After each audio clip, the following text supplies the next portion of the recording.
Have you ever felt that if you died, nobody would care? Nobody'd miss you? When I was about 10, 11, 12 years old, I had some thoughts like that. Of loneliness, that nobody would care. Who am I? Why am I here? Where in the world am I going besides Portland, Oregon? And all these things bothered me. And when I went off to college, I was bitter. I was mad.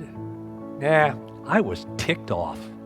I really was. I was ticked off at God, my dad, and my mother. And a man by the name of Wayne Bailey said, boy, you got ticked at a lot of people. I sure did. And I'll share with you some of the reasons why.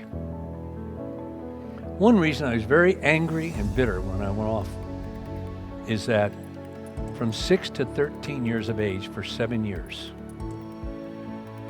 every week, 4 or 5 times a week for 7 years, I was homosexually raped by a man by the name of Wayne Bailey.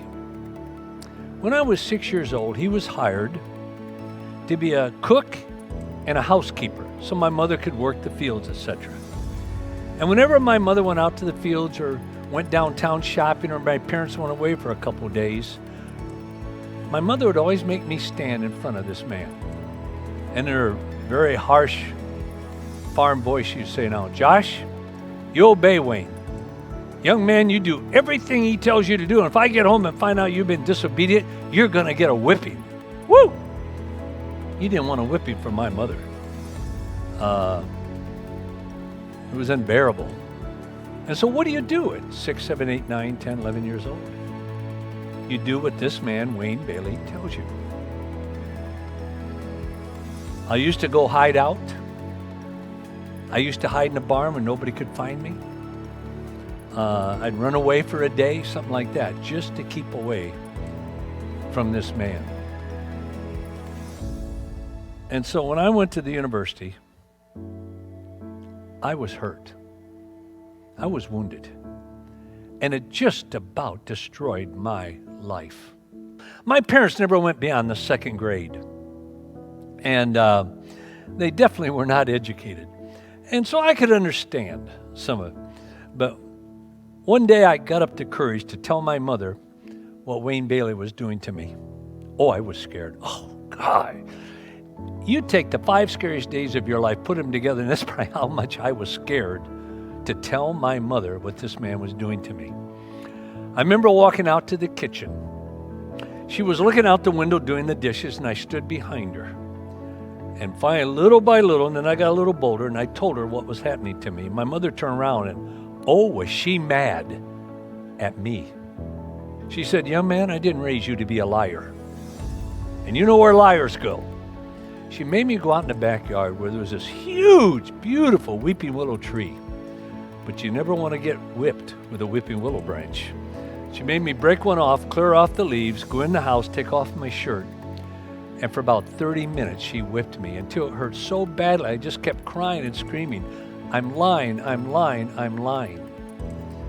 You know, that was probably the darkest day of my life to this day. And so it just festered within me when I went off to the university. And then when I went to the university, I was very hurt because my father was kind of, you might call, the town alcoholic. I hardly ever knew him sober. And I'd go out to the barn, and I'd see my mother lying in the gutter manure behind the cows, where my father had taken the black milk hoses off the air pipes of the milking machines and beat my mother to a bloody pulp. And she was so weak and so bloody she couldn't get up. When I'd catch my dad doing that, I'd jump in his back and I'd start pounding him, screaming and everything. When I'm strong enough, I will kill you.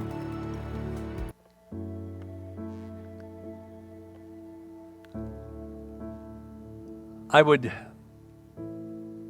go out to the barn. My father would be out there just about totally passed out. And just as a little kid, I'd grab his feet and I'd pull him through the barn into a pen where we'd place the cows that were going to have calves. And I put him in there, and I got him up against the boards, put an arm through a board like this, so the board went through there, put his arm around the other one, and then tied a rope from one hand to the other hand. Then I took another rope. I remember my dad saying, "How could you ever do this to a father?" I said, "How could you ever always be drunk and trying to kill Mom?" He never got it. And so I took another rope, and I'd make a hangman's noose out of it and put it around his neck. Take the other end of it, put it around his feet through one of the boards, and then just pull it until his head would come all the way over the top board. And when I couldn't pull it anymore, I'd wrap it around his legs and knot it. And I remember the first time I left him there, it was about 6 o'clock at night. And I went out the next morning about 5:30. I was so disappointed, so discouraged. He was still alive. All I ever wanted as a kid was for my father to quit hurting my mother, and I couldn't stop him. And you know what? I grew up with a guilt that it was my fault. I had nothing to do with it. But I felt because I wasn't strong enough to stop him, it was my fault that my father could hurt my mother. And so when I went to university, I was bitter, I was mad, I was hurt, and ticked off. In the university, after a few weeks, I saw a small group of people. There weren't very many. There were probably 8 students and 2 faculty. I remember one of sociology and one of history. And their lives were different. Have you ever been around a group of people and they just kind of stand out? Now, most people do that because they're weird. But these people kind of stood out because they seemed to have a genuine, authentic love and care for each other. Now, you know, you'll find that just about anywhere. But you know what was different was this, and this is what caught my attention. They seemed to have that same authentic love and care for people outside their group. The way I was raised, that was weird, but I wanted it.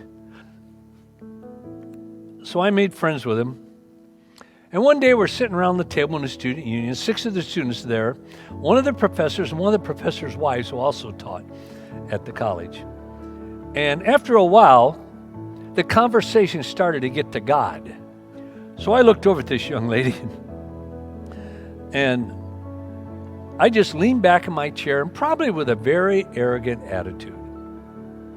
And I tried to act like I definitely wasn't interested. I was very interested, but I didn't want them to know it. So I just said, "Hey, tell me, what changed your lives? Why are you so different? The other students, the professors, etc." And this young lady looked back at me with a little smile. Boy, can that be irritating. She just said 2 words. I never thought I'd ever hear in the university as part of the solution. She just looked back at me with a little smile and said, "Jesus Christ." I said, "Oh, for God's sakes, don't give me that garbage. I'm fed up with religion, the church, the Bible, Christ, and Christianity, and all. I don't want anything to do with it." And they didn't miss a beat. This young lady shot right back at me, didn't smile this time. She said, "Mister, we didn't tell you religion, the church, the Bible, Christianity, or Christians. We told you the person of Jesus Christ." Ouch.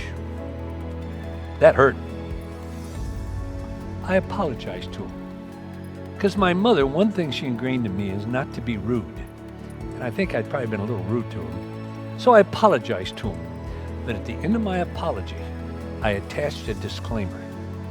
And I said, "I want you to know, I want nothing to do with God, Christ, or anything." And then I couldn't believe it. Right there in the university. They challenged me as a pre-law student, now get this, to intellectually, to use my mind to evaluate 2 things. 1, Jesus Christ as the Messiah, the Son of God. 2nd, the Bible is being true, reliable, and historically accurate. I'm thinking, you gotta be kidding. But they just kept challenging me over and over and over again. It didn't matter how I acted towards them. And finally I said, "Okay." I just wanted to shut them up. I said, "Okay, I'll accept your challenge." They got all excited, thought they had a convert. I said, "But I'm not going to do it to prove anything. I'm going to do it to refute you."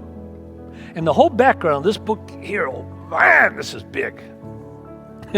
This is like a library in one volume. It's called Evidence That Demands a Verdict. I set out to write this book against the Christian faith. I figured that ought to be easy. I left the university, traveled throughout the United States, Canada, England, Germany, France, Switzerland, the Middle East, gathering the evidence to write this book to make a joke of it. So I had a lot of money. So I traveled all over. I traveled around and I met with people who were known atheists, non-believers. And I would say, and there were different people in literature and history and science, whatever, in these different countries. And I would say, what caused you to change your mind? I wanted to know. Wow. Folks, I wish back then they'd had cell phones with videos. It would make an incredible video today of what they shared with me. I'd heard about this small museum that had this library known for its biblical manuscripts and scrolls. Because you see, one of the things I knew, if I could show that the biblical manuscripts and the scrolls were not reliable or accurate, my case was won, because everything they teach and everything's based on it. So I figured that ought to be easy. So I went there, interacted with some of the professors and all that came there. I interacted with the head of the museum. They explained different things to me. And I went and sat down near the coffee place. And I remember sitting there. And finally, I leaned back in my chair. Never thought I'd ever do this. Cupped my hands behind my head and right out loud in front of everyone, I said, "It's true. It's true. It's true." I dealt with one, is it true that what we have is what was written down? Second, is it true that Jesus said this and Jesus did that? Now, the third question I had to deal with was did Jesus tell the truth? That what I had is what was written down. What was written down is true. In other words, that Jesus said this and Jesus did that. Then I had to go the step further. I had to define for myself what is truth. And so I started my search with that. I ended up that December the 19th, 8:30 at night, the end of the second year in university. I prayed 4 things that transformed my life. 1, I said, Lord Jesus, thank you for dying on the cross for me. One of the most humbling thoughts I've ever had. It was that Saturday night in university when I realized if I was the only person alive, Jesus still would have died for me. I still get chills thinking of that. But you know what hit me even more? I know intellectually it's true, but I really can't grasp how to explain it. I realized, and I think only God the Holy Spirit could have taught me this one. I was overwhelmed when I realized that the God creator of the universe, Yahweh, wants me, Josh McDowell, to spend eternity with him.